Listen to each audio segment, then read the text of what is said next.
Assalamualaikum warahmatullahi wabarakatuh. Ini adalah vlog pertama saya. Saya mau cerita pengalaman tentang, operasi pengangkatan benjolan tumor mamanya sinitra yang baru saja saya lakukan. Jadi, saya punya benjolan di payudara saya yang sebelah kiri itu sudah dari, hampir 3 tahun yang lalu sejak saya hamil anak kedua. Nah, dulu tuh saya kira itu adalah, ASI yang gerinjil-gerinjil gitu. Ternyata, saya sempat periksakan, itu adalah, tumor mamae. Tumor mamae itu bisa disebabkan karena hormon, hormon reproduksi gitu ya, mungkin lebih jelasnya bisa ditanyakan ke dokter umum atau dokter bedah umum, atau bisa cari-cari juga di artikel banyak tumor mama itu apa. Nah, alhamdulillahnya tumor ini tidak, berbahaya. Jadi, pada saat itu kondisinya masih sangat kecil, kira-kira apa, 2 sentian lah gitu. Nah, setelah 3 tahun berselang, sekarang nih tahun 2021, dari akhir, Februari saya sudah merasakan tidak nyaman karena rasanya kok membesar gitu. Dan saya khawatir kenapa-kenapa, akhirnya saya periksakan kembali ke, dokter umum BPJS karena saya mau menggunakan BPJS untuk pengobatan ini. Nah, habis dari dokter BPJS itu di vaskes pertama saya dirujuk ke, eee, rumah sakit terdekat. Saya pilih Rumah Sakit Bakti Yuda Depok. Dari klinik vaskes pertama diagnosanya adalah, benign of breast D24. Jadi tumor mamae, emang udah jelas gitu, karena benjolannya tuh, dipegang tuh nggak sakit, dan ke kananin dia bisa, ke kiri dia bisa, tapi tetap posisinya kayak nempel gitu ya, di dalam payudara. Nah terus, habis itu saya periksakan ke dokter bedah umum, dicek juga di kanan, di sebelah kanan nggak ada di sebelah kiri aja. Cek semua segala macam, langsung dirujuk untuk dilakukan pengangkatan, operasi, karena sepertinya sudah membesar gitu. Udah membesar, akhirnya saya tanda tangan, persetujuan operasi, di hari itu juga saya cek darah lengkap. Nah, setelah cek darah lengkap, ternyata hasilnya SPGT saya atau enzim livernya agak tinggi, standar yang 40 itu ada, 86 pada saat itu. Karena saya terlalu banyak makan non berlemak, jadi kemungkinan besar ada fatty liver atau penumpukan lemak di, hati saya. Nah, dari situ, saya dianjurkan untuk minum, kurkuma atau temulawak. Nah, sambil persiapan operasi, setelah itu, saya diberikan rujukan lagi untuk, rongsen. Nah, eee habis rongsen hasilnya bagus, ke dokter penyakit dalam untuk konsul SPGT yang tinggi, ternyata tidak masalah karena pola makan aja, minum kurkuma cukup, ACC operasi, ketemu dokter anestesi, saya balik ya, ke dokter bedah umum, ke dokter anestesi, ke dokter penyakit dalam, ke dokter paru, habis itu balik lagi ke bedah umum. Nah, itu udah selesai, bedah umum, penjadwalan operasi, tanggal sekian-sekian, terus ada jadwal swab antigennya juga segala macam, karena sekarang di masa pandemi ini kalau mau operasi harus swab antigen dulu. Nah, semuanya udah jalan lancar, bertahap, yang namanya pakai BPJS kita harus sabar ya, sabar antrinya, sabar ngejalaninnya, dan sabar juga sama waktunya. Karena bisa-bisa seharian ngurusin gituan doang, tapi ya udahlah saya mau sembuh gitu. Habis itu, saya bilang sama suami saya, "Ya saya mau operasi, saya sudah urus semuanya, nanti tinggal tungguin aja," gitu. Karena BPJS saya kelas 1 dan suami saya maunya satu kamar tuh cuma sendiri, dan kebetulan juga pada saat itu kelas 2 dan kelas 1-nya tuh penuh. Akhirnya mau nggak mau kami ambil VIP, nanti resikonya kita bayar selisihnya. Nah, pada saat masuk ruang operasi, oh enggak, sekarang kita cekin dulu, masuk daftar rawat inap, masuk ke kamar, diinfus, habis diinfus, dimasukin antibiotik dulu sebelum operasi. Saya operasi jam 12, setengah 12 udah persiapan dari ruangan. Rasanya deg-degan banget, tapi udah lillahi ta'ala aja, minta maaf sama teman-teman, semoga operasinya lancar.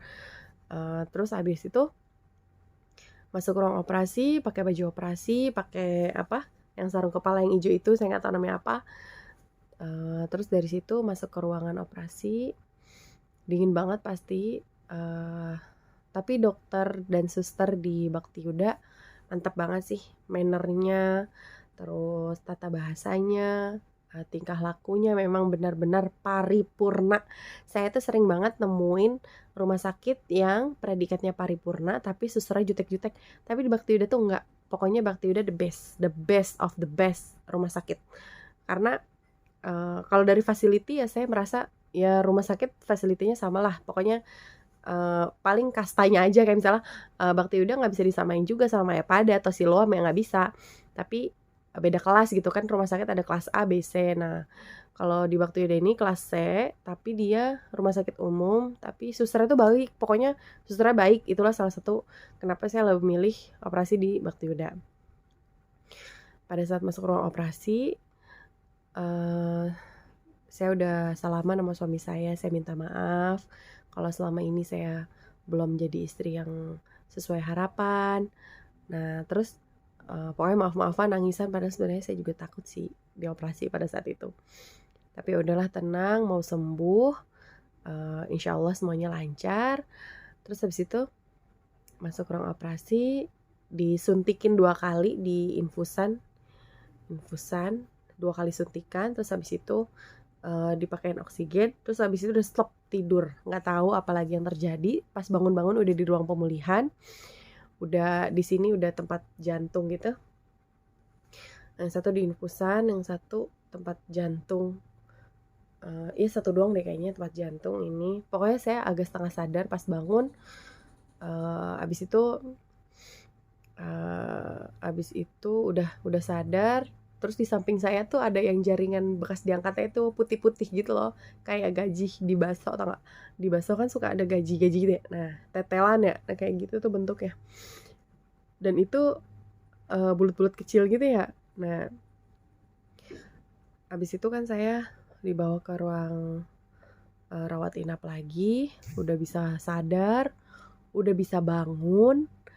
Maksudnya nggak kayak biusan sesar gitu loh. Jadi ini tuh biusnya emang kayak obat tidur doang kali ya, sama pereda nyeri gitu. Jadi saya nggak ngerasain mual, enggak. Ini tuh cuma pusing-pusing dikit pas bangun. Tapi saya udah bisa langsung duduk, pipis juga belajar sendiri. Pipis juga udah bisa langsung. Kalau sesar kan pakai kateter, kalau ini enggak. Jadi kita masuk ke dalam ruang operasi tuh pakai baju operasi tapi masih pakai celana dalam. Nah, udah balik ke ruang rawat inap, saya udah bisa duduk, kentut, baru boleh minum atau boleh makan. Karena udah kentut, saya udah boleh minum, boleh makan, terus pipis jalan sendiri. Ya dengan catatan di payudara tuh yang habis dibedah, diperban, dan nggak rembes. Alhamdulillah ini nggak ada rembesan, dan saya juga nggak tahu kalau rembes tuh karena apa. Alhamdulillah nih baik-baik aja. Cuma emang ya agak perih-perih dikit, ya namanya juga habis dibelek ya. Terus masih dikasih infusan, masih ada air infus, sama minum obat asam fenamat, kayak mefenamic acid gitu namanya. Nah dari situ saya udah mulai pulih. Jadi operasinya hari Rabu jam 12, balik ke rawat inap jam 3:30, terus nginep semalaman. Dalam kondisi saya sudah sehat, cuma masih lemes-lemes dikit karena obat bius. Nah pas besokannya, hari ini tepatnya, ini saya baru pulang dari rumah sakit dan saya sudah sesehat ini. Alhamdulillah semuanya dilancarkan oleh Allah SWT. Sayanya baik-baik saja, alhamdulillah. Operasinya berjalan lancar dan tumor memainya tidak berbahaya. Jadi itu memang tumor jinak yang bisa tumbuh di perempuan manapun. Biasanya itu tumbuh di usia 15-35 tahun. Itu yang dikategorikan fibroadenoma mamae atau FAM yang sering kita dengar. Nah, kalau tumor ganas atau kanker itu, biasanya gejalanya ada yang sampai kulit payudaranya tuh jadi kayak kulit jeruk, terus putingnya masuk ke dalam. Tapi alhamdulillah alhamdulillah ya Allah, saya tidak, mengalami hal tersebut. Jadi ini, sudah di lab juga, jaringan yang sudah diangkat itu memang tumor jinak. Alhamdulillah, semoga semuanya sehat terus ya. Semoga pengalaman ini bisa, sedikit memberikan gambaran kayak apa sih nanti kalau operasi FAM dan lain sebagainya. Tenang aja, jangan takut, itu akan berjalan dengan lancar kalau kita tetap pasrah sama Allah Subhanahu wa taala. Terima kasih, sekian dari saya. Assalamualaikum warahmatullahi wabarakatuh.